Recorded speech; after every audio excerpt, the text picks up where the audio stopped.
이제 아까 낭독한 본문에 이어서 출애굽기 2장 23절부터 3장 22절을 세번역 본문으로 더 읽겠습니다. 구약성경 출애굽기 2장 23절부터 3장 22절 세번역 본문으로 제가 읽겠습니다. 세월이 많이 흘러서 이집트의 왕이 죽었다. 이스라엘 자손이 고된 일 때문에 탄식하여 부르짖으니 고된 일 때문에 부르짖는 소리가 하나님께 이르렀다.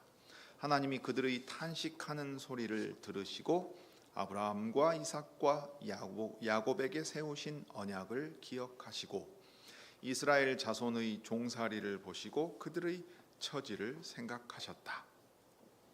모세는 미디안 제사장인 그의 장인 이드로의 양떼를 치는 목자가 되었다.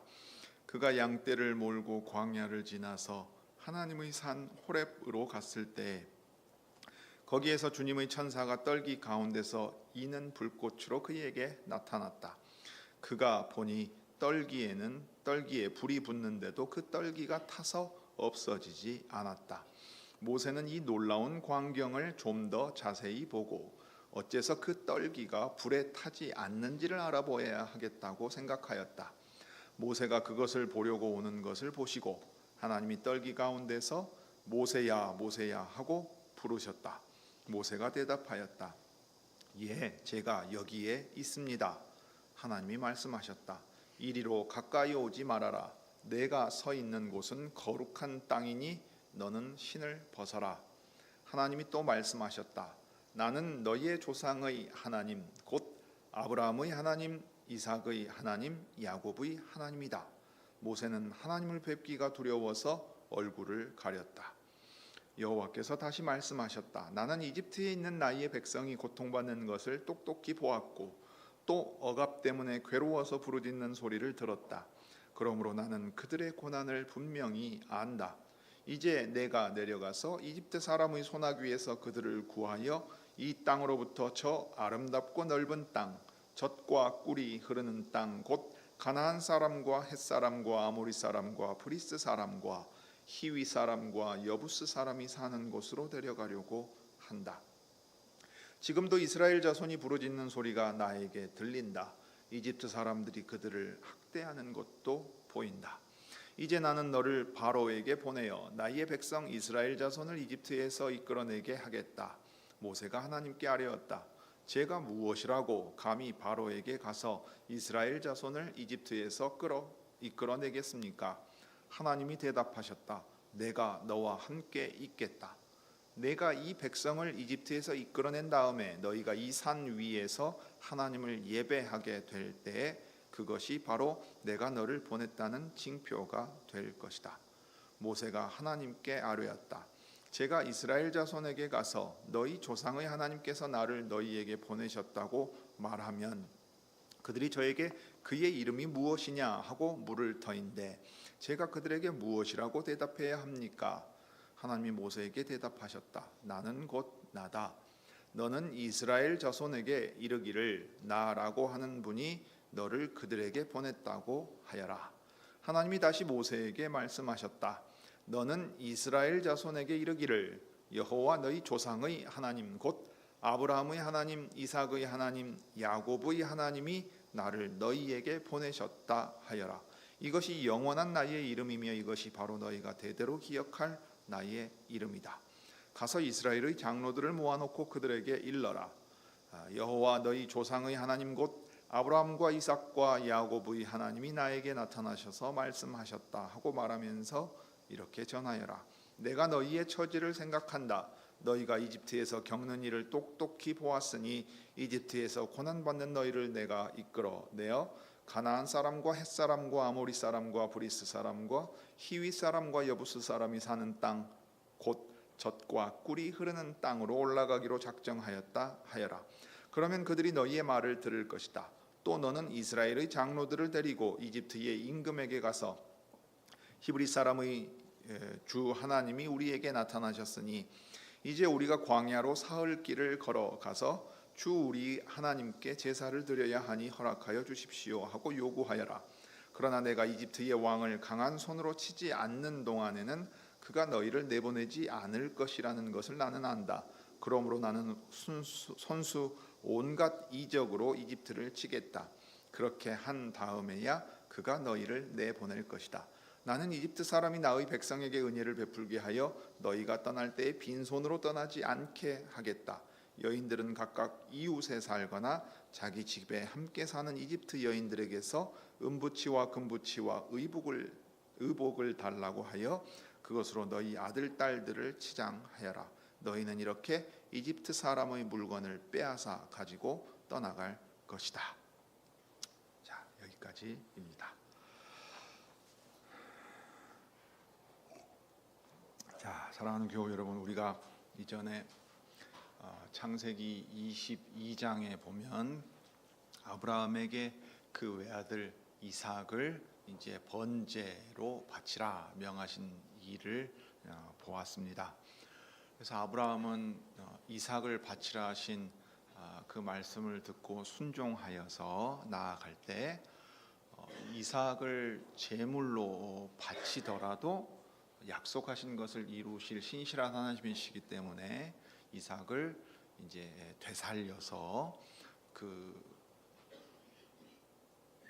약속을 이루실 것이다 하는 믿음이 흔들리지 않았다는 것을 생각해 보았습니다. 그것과 동시에 이제 번제로 바칠 어린 양을 하나님께서 친히 준비하실 것이기 때문에 하나님의 산에서 하나님을 예배할 때 하나님의 백성을 대신하여 드릴 제물을 하나님이 친히 준비하실 것이고, 그 제물은 짐승을 잡아 죽일 때처럼 죽고 끝나버리는 것이 아니라 마치 이삭이 죽더라도 다시 되살려 주셔서 하나님의 약속을 이루게 하실 것처럼 번제로 바칠 어린 양도 그러할 것이다 하고 생각하게 되는 겁니다. 그러면 이제 신약의 이 그리스도를 통해 하신 일이 바로 아브라함에게 이삭을 제물로 바치라고 하신 일을 통해 가르쳐 주신 일이구나 하는 데까지 우리가 다다르게 됩니다.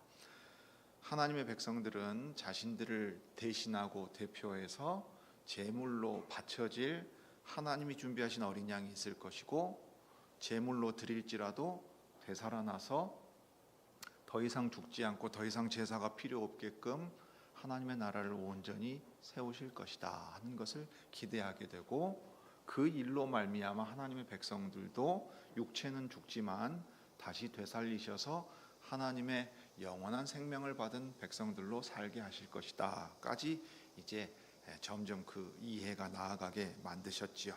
자, 이삭을 낳았고 이삭을 통해 주시려고 하는 계시의 끝까지 하나님께 배웠습니다. 그런 다음에 이제 중요한 것은 이삭이 그 혼인하여 아들을 낳아야 하는데, 아브라함이 그러했던 것처럼 우상을 섬기던 데서 떠나서 하나님을 바로 믿고 거룩한 하나님의 백성이 태어날 수 있게 하기 위해서 이제 며느리를 구하는 일이 중요했습니다. 그래서 이제 24장에 보면 아주 길게 그 이야기가 기록되어 있었습니다. 뭐 세세하게 다 살필 것은 아니기 때문에 창세기 25장부터 50장까지의 큰 내용을 우리가 먼저 생각할 때, 오늘 출애굽기가 표현하고 있듯이 아브라함과 이삭과 야곱의 이야기라고 말할 수 있는데, 이것은 하나님께서 목적을 가지고 이끌어 가신 역사라는 것을 우리가 분명히 생각해 볼 수 있습니다. 자, 그 다음으로 출애굽기 1장부터 3장을 가지고서, 그러면 아브라함과 이삭과 야곱의 하나님께서 그 자손들을 많아지게 하신 다음에 이제 어떻게 하시느냐 하는 게 모세의 이야기부터 나오게 됩니다. 그래서 모세를 부르시고 이 일을 진행하시려고 하는 하나님의 이야기까지를 생각해 보겠습니다. 자, 먼저 창세기 이제 그 후반부의 내용인데요. 특별히 이제 후반부로 넘어가면 이삭과 야곱의 이야기이고, 더 구체적으로는 야곱과 그의 아들들에 대한 이야기가 됩니다. 그런데 창세기는 창조 때 하나님께서 옆에 누군가를 두고서 자 받아 적어라, 요즘 AI 서비스 같이 해서 무슨 창조 때 그냥 바로바로 글로 남겨둔 게 아니지요. 우리가 흔히들 이 오경이라고 할 때 창세기부터 이 신명기까지의 다섯 개의 두루마리라고 얘기하는데 실은 하나입니다. 실은 하나예요. 우리가 다섯 개로 구분해 놓았기 때문입니다만은. 그래서 이 오경을 이제 하나의 덩어리, 하나의 단위로 보는데, 그럴 때 이걸 누가 기록했고 누구에게 1차적으로 들려주었느냐 생각해 보면 모세가 기록을 해요. 모세가 기록을 합니다. 그 다음에 그걸 들려준 사람은 누구였겠습니까? 오전 공부 때 계셨던 분들은 답을 아니까 막 입술이 움직이네요. 이스라엘 백성이지요. 그걸 생각하고서 우리가 읽을 필요가 있습니다. 모세가 시내산에서 언약을 맺은 이스라엘 백성에게 이 오경의 이야기들을 지금 들려주고 있는 거예요. 창조의 이야기, 그 다음에 아브라함을 부르신 이야기, 이삭을 낳은 이야기, 이삭이 부인을 얻고 아들을 낳고 그 이후에 그 아들 가운데 야곱과 그의 12아들들에 대한 이야기는 이스라엘이 제일 먼저 듣는 거예요. 그럼 그 이야기를 들려주시는 목적이 무엇이겠습니까? 너희가 어떤 백성이고 내가 너희를 불러서 내 백성 삼을 때 무슨 목적으로 불렀는가를 기억해라. 이스라엘의 정체성을 확립시켜주기 위하여 창조의 이야기와 아브라함을 불러서 구원하시는 이야기까지를 다 지금 들려주시는 겁니다. 그래서 이스라엘 사람들이 들어야 했던 이야기였어요. 출애굽기 3장 15, 16절에가 여호와께서 이름을 알려주시지요. 이때 이름은 여호와라는 것이 이름입니다. 야훼가 원래 발음이 아니겠느냐, 야훼냐 야훼냐, 뭐 이제 아도나이 모음을 붙여서 자음의 히브리 그 네 개 자음이거든요. 테트라그람마톤이라고 하는 게 이제 그겁니다. 네 글자인데 자음만 있어요. 모음을 붙이기에 따라 발음이 달라져요. 근데 이 히브리 사람들은 이 이름을 하나님의 거룩한 이름이라고 안 부릅니다. 그래서 모음을 따로 붙였어요. 아도나이의 모음을 붙이니까 그걸 붙여서 발음하면 예흐바가 되는 겁니다. 근데 이게 원래 이름은 아닐 거예요. 근데 하나님은 그 이름을 부르라고 알려주셨단 말이에요. 근데 이름을 알려주셨다는 얘기는 이스라엘 백성에게만 알려주셔서 너희와만 내가 특별한 관계가 된다 하는 거고, 모세가 하나님의 이름을 알려주십시오, 저 사람들이 나한테 물을 것 아닙니까? 라고 한 이유가 있죠. 왜냐하면 자기가 나이 40이 되어서 자기 형제를 돌아보려고 하나님의 부르심을 기억하고서 그들을 지도해 가려고 그랬는데, 그때는 네가 뭔데 지금 와가지고 이래라 저래라 그러냐 하고서는 죽을 뻔했어요. 도망칩니다. 물론 여러 사건이 있어요. 여기 예전에 애니메이션도 막 나오고 그랬잖아요. 영화 애니메이션 제목이 기억이 안 납니다만은 영화도 있고 애니메이션도 있고 그래요. 이집트의 왕자인가요? 예, 그게 지금 이제 모세의 이야기였습니다. 자, 그렇게 해가지고 이름을 알려주실 때 덧붙여서 뭐라고 말씀하시냐면 너희 조상의 하나님이다 했어요. 아브라함의 하나님, 이삭의 하나님, 야곱의 하나님. 조금 줄여서 말하면 아브라함과 이삭과 야곱의 하나님. 그러면 아브라함을 부르시고 이삭을 허락하시고 이삭에게서 야곱이 태어나게 하시고 야곱에게서 12아들들이 태어나서 이스라엘의 12지파를 만들어 주신 분이 누구냐? 여호와 하나님이시다. 그 하나님이 너희를 부르고 계신다 하는 것을 들려주시려고 지금 이제 이렇게 알려주세요. 자, 그래서 창세기 25장에 보면 다음은 아브라함의 아들 이삭의 족보이다 하고 기록을 해두었습니다. 나중에 가면 어떻게 되겠어요? 이삭의 아들 야곱의 족보도 나오겠지요. 근데 이 족보라는 말은 여러 말로 번역할 수 있어요. 히브리 말 톨레도시라는 말은 그냥 역사라고 말할 수도 있는데, 이게 그냥 시간이 흘러가면서 사람의 역사는 족보지요. 천지 창조의 역사는 창조의 일이 어떻게 진행되었는지를 기록한 내용이지요. 창세기에는 이 역사로 되어 있어요. 천지 창조의 역사에서부터 시작해 가지고 아담의 족보와 그 다음에 이제 사람의 족보로 쭉 갈 때 아브라함의 족보, 이삭의 족보인데, 아브라함의 족보는 이삭이 초점이 되고요, 이삭의 족보는 야곱이 초점이 됩니다. 그 아들이 초점이 돼요. 왜 그러냐면 여호와께서 아브라함을 불러서 하시려고 하는 일 때문이지요. 아브라함에게 씨를 주시겠다고 말씀하시고 그 씨가 하늘의 별과 같이 바다의 모래와 같이 많아지게 하시겠다고 했어요. 그 다음에 내가 서 있는 땅을 내 자손들에게 주겠다고 하셨어요. 자, 자손들이 많아지게 하고 넓은 땅을 주시겠다고 한 건 결국 무엇을 위해서입니까? 나라를 세우려고 하는 겁니다. 그래서 모든 민족이 너로 말미암아 복을 얻을 것이다. 여호와 하나님께서 아브라함과 함께해서 아브라함의 자손들이 이 땅에서 나라를 이루게 될 거고, 이 나라로 말미암아 다른 민족들과 나라들이 너희가 누리는 그 복에 참여하게 될 거다 하는 약속을 주십니다. 그래서 그 일을 이루어 가시는 역사로서 아브라함의 하나님, 이삭의 하나님, 야곱의 하나님으로 나타나 계시는 거예요.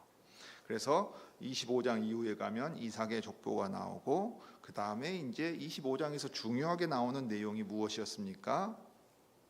이삭에게서 쌍둥이가 태어나는 얘기입니다. 리브가도 임신하지 못했지요. 그러면은 아브라함에게서도 확인할 수 있고 이삭에게서도 확인할 수 있는 건 뭡니까? 아브라함의 씨라 불리는 하나님의 백성들은 사람의 힘으로 태어나는 존재들이 분명히 아니에요. 하나님의 허락하심 가운데 하나님의 방법으로 태어나는 사람들입니다. 그런데 태어났다고 해서 모두가 다 아브라함의 씨요, 하나님께서 아브라함에게 약속하신 그 언약의 자손으로 대우받는 게 아니지요. 이삭을 너희의 외아들이라 불렀던 것처럼 이스마엘은 이 언약 밖에 있습니다. 그것을 기억하면 오늘 리브가가 쌍둥이를 낳는 얘기도 그 의미를 우리가 이해할 수 있지요. 리브가가 괴로웠어요. 쌍둥이가 있으니까 배가 또 얼마나 컸겠습니까? 애가 활발하게 움직이면 엄마들 진짜 보면은 발로 미는 것도 막 보고 그러거든요. 신기해하고, 아이 이제 뱃속에 있을 때 그런 경험들이 있습니다. 쌍둥이인데 대판 계속 싸우는 모양이에요. 실제로 엄마가 느껴서 걱정할 정도가 됐어요. 그래서 하나님께 나아가서 이 일에 대하여 염려하면서 기도하니까 둘이 나뉜다. 두 나라, 두 민족으로 나뉘게 되는데 형이 동생을 섬길 거다. 동생이 더 큰 자가 될 거라고 말씀을 해 주세요. 자, 그러면 여러분 이 얘기를 그냥 쌍둥이 임신했는데 힘들어 죽겠는데 하나님이 동생을 더 크게 쓰시겠다 정도로 얘기한 이야기로 볼 게 아닙니다. 왜 이렇게 임신하고 자식 낳는 얘기를 중요하게 기록했는가 하면 하나님께서 계획하신 일이 언약 안에서 누구를 통해 어떻게 진행되어 가느냐는 역사의 이야기이기 때문에 그렇습니다. 자, 그러면 리브가는 무엇을 생각하고 있었을까요? 자기 남편 이삭이 어떤 존재입니까? 아브라함에게 주신 약속이 어떻게 이루어졌는지 수도 없이 들었을 거예요. 아브라함이 들려줬지 않았겠어요? 이삭도 들려줬을 거예요. 종종 얘기합니다만은 제가 곧 있으면 추석 되잖아요. 추석 명절에 시골이 해남인데 화원에 가면 이제 50년 넘게 가는 거 아니겠어요? 그럼 똑같은 얘기를 계속 들어요. 저희 아버지가 입을 떼서 이름이 나오잖아요. 그러면 이름 다음에 나올 얘기를 제가 바로 알 수 있어요. 왜냐? 수십 년 들었거든요. 똑같은 얘기예요.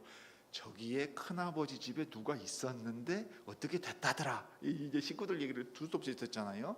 하물며 하나님의 계시로 인도하심을 받아 언약이 이루어지는 일이라면 아브라함과 사라는 죽었지만서도 아브라함이 그걸 기억하고 있었을 거고 들려줬을 거고, 이삭은 여러분 어떤 경험을 했어요? 문자 그대로 죽을 뻔했어요. 모리아 산에 가서 제물이 돼서 죽을 뻔했다고요. 그러면 도대체 우리 아버지가 왜 이렇게 했는지를 이해했어야 될 거 아니에요. 그게 납득이 됐어야 될 거 아니에요. 그러면 그 얘기도 충분히 듣고서 하나님께서 이렇게 하셨구나 하는 것을 진짜 몸으로 기억하고 있었을 거고, 아내인 리브가에게도 왜 우리 아버지가 당신을 이렇게 찾아서 나와 혼인시키려고 했는지, 이 혼인이 무슨 의미인지, 하나님이 주신 약속은 무엇인지 기억하고 있다고요. 그러니까 리브가의 마음에는 하나님께서 이 하신 말씀은 당신의 약속을 어떻게 이루어 가실 것인가에 대한 이야기입니다. 자, 그러면 리브가가 이 말씀을 들었어요. 그러면 혼자 생각하고 있었을까요? 당연히 남편에게 얘기했겠죠. 그 다음에 어떻게 했겠어요? 아이가 커갈 때 아이를 향해서도 가지는 마음이 달라질 수밖에 없고 항상 이 말씀을 마음에 두고서 생각하게 되어 있는 거라고요. 근데 누가 먼저 태어났습니까? 에서요. 피부가 이제 그 붉었던 모양이에요. 그래서 이름이 이제 그것 때문에 붙었고, 그 다음에 이제 뒤에 동생이 태어났는데 안에서 싸웠던 것처럼 진짜로 태어날 때도 발 뒤꿈치를 잡고 어디 가냐, 내가 나간다고 가만히 있어라고 잡아당기듯이 했다는 말이에요. 그래서 이제 움켜진다는 의미에서 이 야콥이라는 이름을 줬습니다. 그러니 이삭과 리브가가 기억해야 될 건 이거였어요. 아, 여호와께서 야곱을 통해 이 언약이 이루어져 가게끔 계획하고 계시는구나. 이걸 이제 염두에 두어야 했던 겁니다. 그래서 이 다음에 나오는 얘기가 중요하게 기록되어 있는 게 바로 그 얘기지요. 그 에서가 장자권을 팥죽 한 그릇에 팔았다 하는 얘기는 아주 유명합니다. 이 팥죽이 우리가 아는 팥죽이냐는 건 또 다른 얘기예요. 팥죽으로 번역할 수밖에 없는데 영국 사람들 렌틸콩 먹는다 그러죠. 요즘은 렌틸콩 수입돼 가지고 먹는다고 하대요. 예, 그 렌틸콩으로 쓴 이제 죽입니다. 그 점에서 이제 엄밀히 말하면 팥죽은 아니에요. 근데 죽 색깔이 붉게 나왔던 모양이죠. 그러니까 이제 에서는 들에 다니면서 아주 에너지가 적극적으로 펼쳐지는 사람이에요. 요즘 청년들 말로는 극이에요. 밖에 나가서 뛰어다녀야 돼요. 사냥하고 다녔어요. 그 당시 사냥해가지고 고기 잡아오면 또 얼마나 별미였겠습니까? 아버지 이삭은 그걸 참 좋아했던 모양입니다. 근데 야곱은 요즘 표현으로 극아이예요. 대문자 아이. 밖에 안 나가요. 집이 편하고 집에 있어도 기가 빨려요. 그러니까 조용히 지내는 모양이었던 모양이죠. 그러니까 이삭은 큰 아들이 아무래도 이제 이 당시 문화, 우리도 뭐 그 남아 있습니다만은 큰 아들에 대한 좀 더 정서적인 그 기대감 같은 게 있었을 것으로 보이고, 엄마인 리브가는 자기의 그 괴로움 가운데 하나님께 직접 그 기도의 응답을 들었기 때문에 이 야곱의 마음을 더 쓰고 있습니다. 그러니 이제 리브가가 야곱을 키울 때 어떻게 말을 했겠어요? 하나님께서 너를 특별하게 생각하고 계신다. 너는 항상 그것을 기억해라. 내 할아버지 아브라함과 내 아버지 이삭에게 약속하신 그 하나님이 동생인 너를 크게 쓰시겠다고, 할아버지 아브라함에게 주신 그 약속을 이루어 가시겠다고 하신 것을 너는 기억해라 하고 있었어요. 그러면 어떻게 생각하겠어요? 일반적으로 이 당시에는 장자가 장자의 몫을 받아서 이제 그 가문을 이어갑니다. 그럼 야곱의 생각에는 이런 생각이 있었을 거예요. 하나님께서 나에게 그렇게 어머니를 통해 말씀하셨고 약속하셨는데 사실 큰아들은 형님인데 그게 어떻게 되겠느냐 하고 생각하겠죠. 그래서 아브람과 사레가 이스마엘을 낳은 것처럼 야곱이 어떻게 하는 거예요? 형님이 사냥 갔다 와가지고 배고프니까, 형님이 그러니까 뭐 나이 차이 많이 나는 거지만 쌍둥이잖아요. 집에서 음식 해가지고 먹이면서 뭐라 그래요? 형님, 그 진짜 몇 초 사이로 형님 됐는데 그 나한테 그 장자권 파시오. 내가 이 죽 맛있게 해가지고 형님 드릴 테니까 그 넘겨주세요 라고 말했어요. 그러니까 에서가 뭐라 그럽니까? 아이고 배고파 죽게 생겼는데 뭐 장자권 그게 뭐 대수냐, 나한테 뭐 밥이 되냐 쌀이 되냐, 지금 죽게 생겼다. 그래 죽 주라. 너 장자로 해라. 너 장자 해라. 아버지 거 다 네가 받아라. 그렇게 했어요. 근데 이때 장자권이면 무슨 의미가 있습니까? 아브라함의 씨, 이삭의 씨, 야곱의 씨가 되어서 하나님 나라를 이어가는 이 언약에 대한 약속의 의미가 있어요. 그러니까 단순히 아버지 재산이 내 거냐 이런 차원의 문제가 아닌 겁니다. 그러니까 하나님의 언약의 약속을 소중히 여기느냐 그렇지 않느냐의 차이가 여기 이제 에서와 야곱을 가르는 가장 중요한 내용이 되는 거예요. 그런데 그 방식에 있어서는 형의 발 뒤꿈치 움켜잡았던 것처럼 야곱은 사람의 생각대로 지금 행하는 겁니다. 분명히 이후의 태도를 봐서도 리브가도 영향을 끼쳤을 거예요. 하나님의 뜻이 있다는 것 아래서 야곱의 이 행동을 옹호해 주려고 하는 모습들이 분명히 있었을 거라는 거예요. 그러니까 야곱이 그냥 욕심쟁이였다고만 생각할 것은 아닙니다. 야곱이 지금 이 장자권의 문제로 얘기가 나오는 이유는 뭐냐면 단순히 욕심 많고 우리와 똑같은 그런 평범한 사람이었다는 걸 얘기하려는 게 아니라 하나님의 언약의 약속이 이 사람들의 족보를 이어가고 역사를 이어가는데 제일 중요한 요소였다 하고 들려주는 거예요. 그런데 이것을 인정하고 하나님께 쓰임 받을 만큼의 준비가 야곱이 되어 있지 않지요.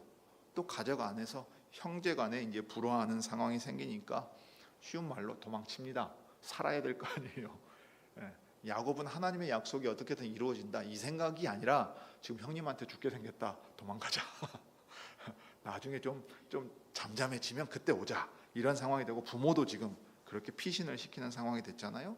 그러면서 다니는 모습을 보면 야곱은 이 믿음에 있어서 단련된 사람이 아닌 겁니다.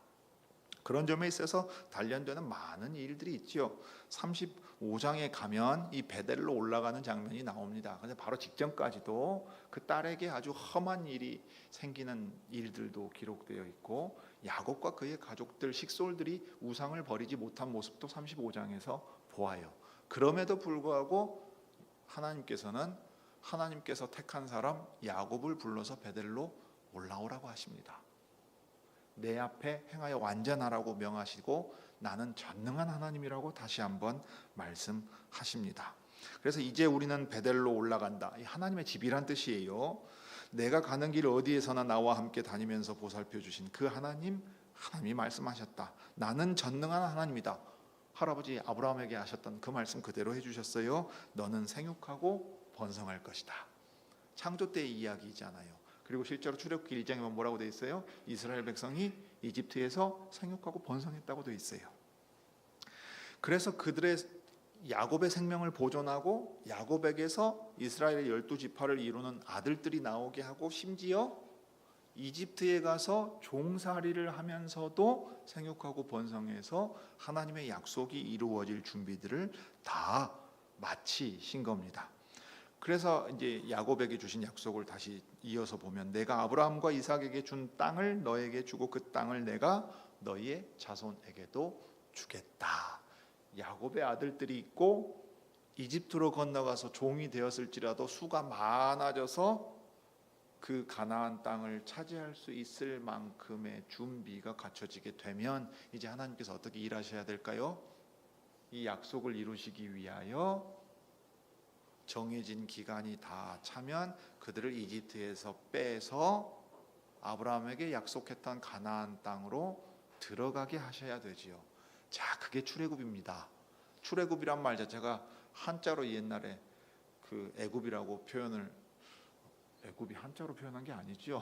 정확하게 말하면 그 아유깁트라는 그 표현을 이제 그 발음을 그렇게 한 건데 이집트입니다. 이집트. 그래서 이집트에서 나와서 가나안 땅에 들어가려고 하는 것이 이제 출애굽인 겁니다. 엑소더스, 길 밖으로 벗어나서 나간 것을 말하는 겁니다. 자, 그래서 이제 이 약속을 이루실 것을 기억하면서 야곱의 이름이 나중에 바뀌죠. 이스라엘이라는 이름으로 바뀝니다. 그래서 야곱이라고도 부르고 이스라엘이라고도 불러요. 이스라엘의 12아들의 이름은 이러했다, 이렇게도 되어 있는 거예요. 그래서 이제 35장 22절 하반절과 26절에 보면 야곱과 그의 12아들이 있고, 장자 루벤은 장자로서의 권한을 잃어버리죠. 그 에서와 야곱에게 있었던 일이 똑같이 일어납니다.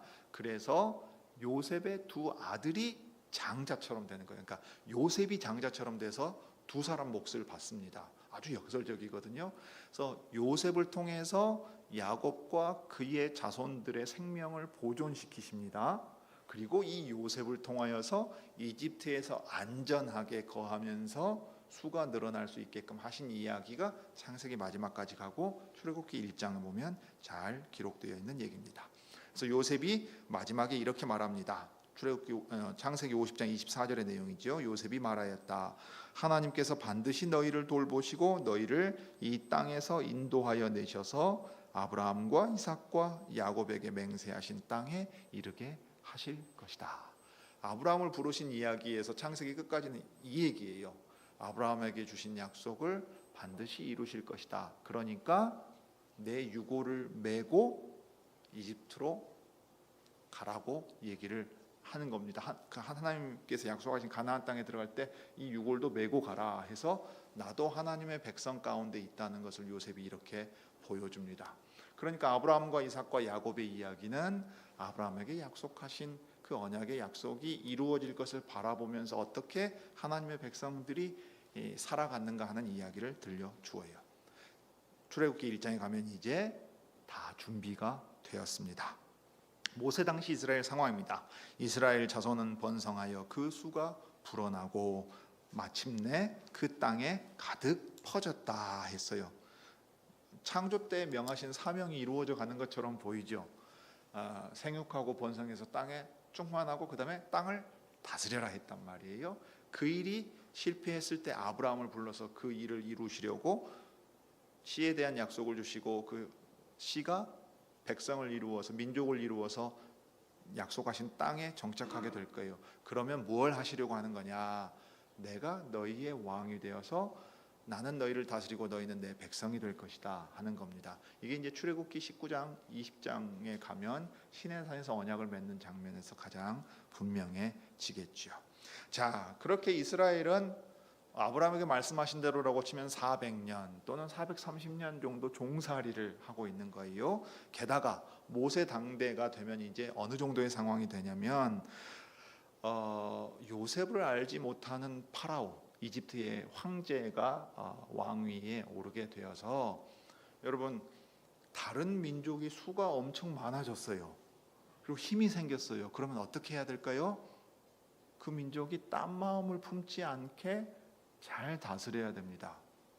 영토를 따로 주고 자치적으로 살아갈 수 있게 하든지, 이제 세상 나라들의 역사를 보면 여러 가지 일이 있어요. 아니면 이건 페르시아 같은 통치 방법이에요. 예를 들면 아니면 어디 바벨로니아처럼 아주 강력하게 확 쥐어가지고서 딴 생각 아예 못하게 만들든지. 근데 보통 일반적으로 이런 식으로 하지요. 이집트의 파라오는 그래서 강제 노역을 시켰습니다.